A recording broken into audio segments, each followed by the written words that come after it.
আমরা আজকে যে অনুষ্ঠানে একত্রিত হয়েছি এটা সিরত সম্মেলন। নবীজির জীবনের দুইটি দিক, একটি হচ্ছে সুরত আর একটি হচ্ছে সিরত।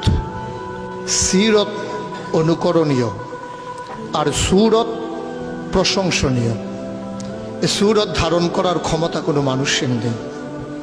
শামাইলে তিরমিজির হাদিসগুলো যখন পড়তাম, হৃদয়ের আয়নায় একটা মূর্তি দাঁড় করিয়ে নিতাম, একটা অবয়ব দাঁড় করিয়ে নিতাম, একটা আকৃতি মনে মনে কল্পনায় ভাসিয়ে নিতাম। চাইতাম আমিও যদি এমন হতে পারতাম, কিন্তু যা হবার নয়। তিনি ছিলেন মধ্যম আকৃতির সুঠাম দেহের অধিকারী একটি মানুষ। তার চুলগুলো ছিল ঘাড় পর্যন্ত প্রলম্বিত, হালকা হালকা কোঁকড়ানো। তিনি যখন চুলের ভিতরে তৈল দিয়ে আছড়াতেন, মনে হতো মৃদুমন্দ ঢেউ দেখা যায়। তার কপাল ছিল চওড়া, ভ্রুগুলো ছিল জোড়া ভ্রু, ধনুকের মতো বাঁকা। চোখের পাতাগুলো ছিল ফুটন্ত গোলাপের গোলাপি রঙের এক একটি পাপড়ির মতো। তিনি কখনো বা যখন চোখের পলক ফেলতেন, মনে হতো মৃদুমন্দ বাতাসে গোলাপ পাপড়ি যেন দোল খাচ্ছে। তার চোখের সাদা অংশ ছিল রক্তিমাভ সাদা, কালো অংশ ছিল কৃষ্ণ কালো। তার নাকটা ছিল খাড়া, নাকের ছিদ্রগুলো ছিল ছোট ছোট। নাকের নিচে ছিল সরু চিকন গোঁফ, গোঁফের নিচেই সেই গোলাপি রঙের ঠোঁট।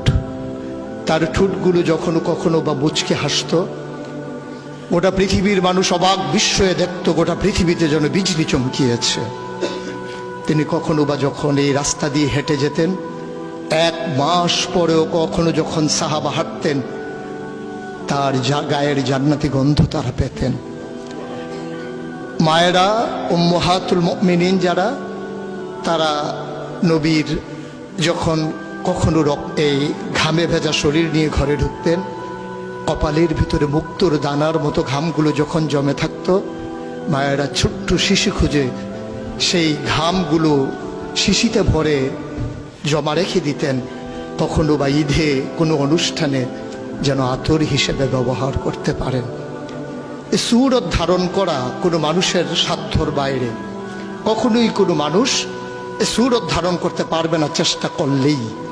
কিন্তু তার সিরত যেটা অনুকরণীয়, অনুপম আদর্শ।